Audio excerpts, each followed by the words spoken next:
When was the last time you were dewormed? If you're anything like me, that might sound like kind of an odd question. Sincerely, when was the last time you were dewormed? I saw that written on the wall of a chemist in Kampala, Uganda, and I guess it did the job because it got me thinking, well, I can't remember the last time I was dewormed. And come to think of it, how would I know if I even needed to be dewormed? Well, you'd just know, right? Well, maybe not. Statistically speaking, about 1 in 3 people lives with some kind of parasite inside them. Now, if I told you that you were one of those unlucky third, you might disagree with me. But how would you prove me wrong?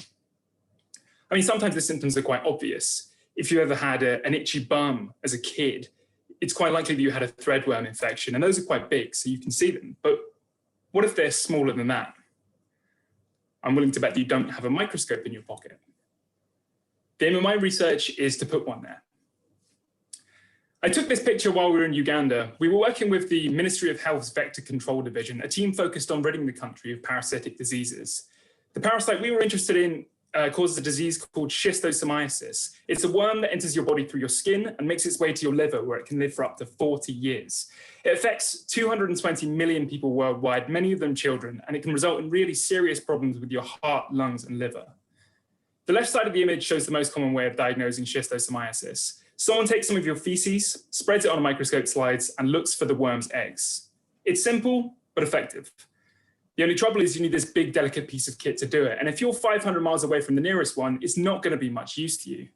It's not a hard disease to treat by any means. If you ever had a cat or a dog with worms, it's the exact same pill. But if you can't get diagnosed, how do you even know if you need to get treated or not?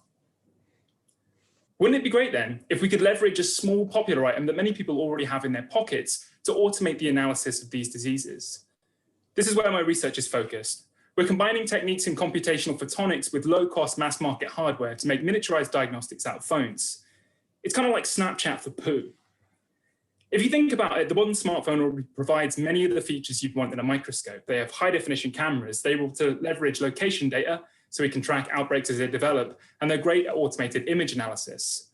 All we need to do is add a few low-cost lenses to magnify our eggs, and we've got a powerful microscopic device. Most importantly, though, they're just everywhere. In Uganda alone, there's over 10 million mobile internet connections, which accounts for 23% of the population. Can you think of anywhere in the world where 23% of the population owns a microscope? I can't. And this is really important because access to effective diagnostics is the first step on the road to treatment. Thanks for listening. And I sincerely hope that none of you actually need to be dewormed.